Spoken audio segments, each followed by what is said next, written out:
मानक अग्रवाल पर कांग्रेस की कार्रवाई पर सियासत। गृह मंत्री नरोत्तम मिश्रा ने कांग्रेस पर तंज कसा है। मानक को अमानक बना दिया, कहना है नरोत्तम मिश्रा का। अरुण यादव पर कार्रवाई की हिम्मत नहीं हुई। कांग्रेस में सख्ती से गोडसे की घुट्टी पिलाई जा रही है। कांग्रेस में गोडसे बड़े होते जा रहे हैं, कह रहे हैं नरोत्तम मिश्रा। कांग्रेस ने मानक अग्रवाल को 6 साल के लिए निष्कासित कर दिया है। एक भले मानक को अमानक बना के छोड़ा है। उससे तो लग रहा है कि कांग्रेस में गौड़ से बड़े होते जा रहे हैं। अच्छा, कार्रवाई भी समरथ पे नहीं हो रही है। विषय यही माननीय अरुण यादव जी ने उठाया था,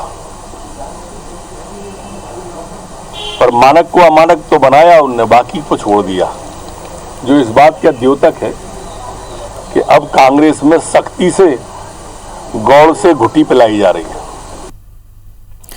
और इसी पर बातचीत करने के लिए हमारे साथ जुड़ रहे हैं अजय यादव कांग्रेस से और जेपी मूलचंदानी बीजेपी से हमारे साथ में होंगे। अजय जी, सबसे पहले मैं आपसे ही जान लूं कि मानक को अमानक कर दिया गया है, निष्कासन की कार्रवाई पर बीजेपी ने तंज कसा है, क्या कहेंगे आप?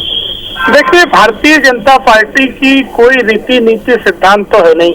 एक ही रीति है, एक ही नीति है, किसी तरह से सरकार बनाओ, जोड़ तोड़ करो। जिनने 25 अपनी विचारधारा के विपरीत वाले नेताओं को अपनी पार्टी में शामिल करके प्रदेश में सरकार बनाई, वो कांग्रेस पार्टी को रीति नीति सिखा रहे हैं। इस तरह की बातों का भारतीय जनता पार्टी को कोई अधिकार नहीं है। अब रही बात कांग्रेस पार्टी की, जिला कांग्रेस कमेटी होशंगाबाद के द्वारा मानक अग्रवाल जी के खिलाफ अनुशासनात्मक कार्यवाही के लिए प्रदेश अनुशासन समिति को एक रिपोर्ट भेजी गई थी। उस रिपोर्ट का अनुशासन समिति के सदस्यों द्वारा अध्ययन किया गया और उस रिपोर्ट के आधार पर यह निर्णय लिया गया। इस मामले का ग्वालियर के किसी मामले से कोई लेना देना नहीं है। ये भारतीय जनता पार्टी का फैलाया हुआ भ्रम है।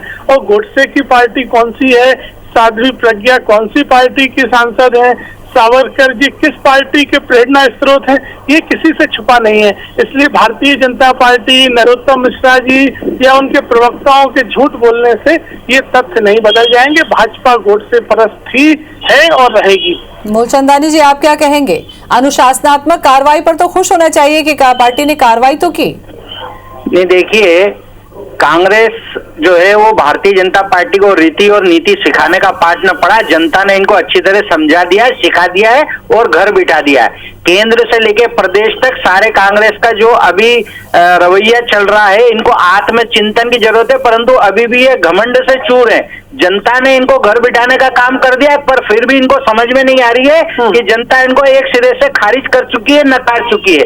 जहां तक मानक अग्रवाल जी के निष्कासन का सवाल है, तो ये कांग्रेस का वैसे अंदरूनी मामला है, परंतु इनकी नीति से स्पष्ट होती है। आप देखेंगे, केंद्र से लेकर सीताराम जी केसरी हो, माननीय नरसिम्हा राव जी हो और मानक अग्रवाल जी हो, जो रवैया पार्टी में इनके नेताओं का रहा है, जो इज्जत इनके नेताओं की रही है, वो सबके सामने, जनता के सामने, इसलिए इनको लगातार केंद्र से लेकर प्रदेश तक जनता नकारती आ रही है।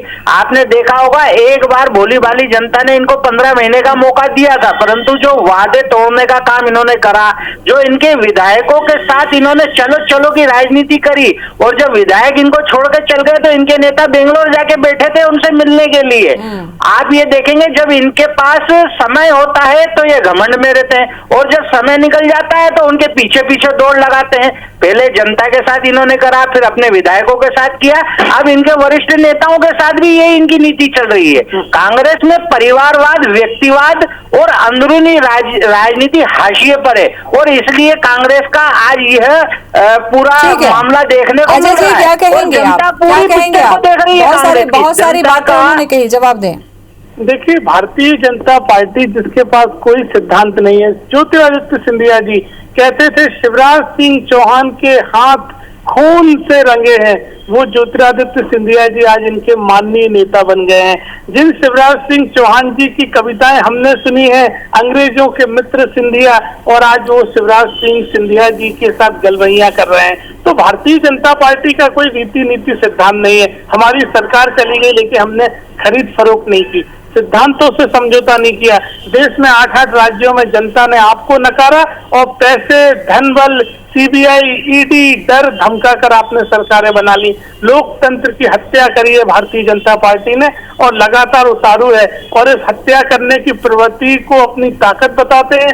यही भारतीय जनता पार्टी का तानाशाही पूर्ण रवैया है। जब प्रदेश की जनता ने आपको 5 साल के लिए विपक्ष में बिठाया था, तो क्या कांग्रेस के 25 विधायकों को खरीदकर 15 महीने में सरकार बनाना, बताइए कौन सा? चलिए, मुझे ऐसा लगता है अजय जी और मूलचंदानी जी, पुरानी बातों से निकलकर हम बाहर ही नहीं आ पा रहे हैं, क्योंकि जब हम नए विषय पर डिबेट करते हैं तो बात घूम फिरकर पीछे पहुंच जाती है। फिलहाल बहुत बहुत शुक्रिया आप दोनों का ही हमसे बातचीत करने के लिए।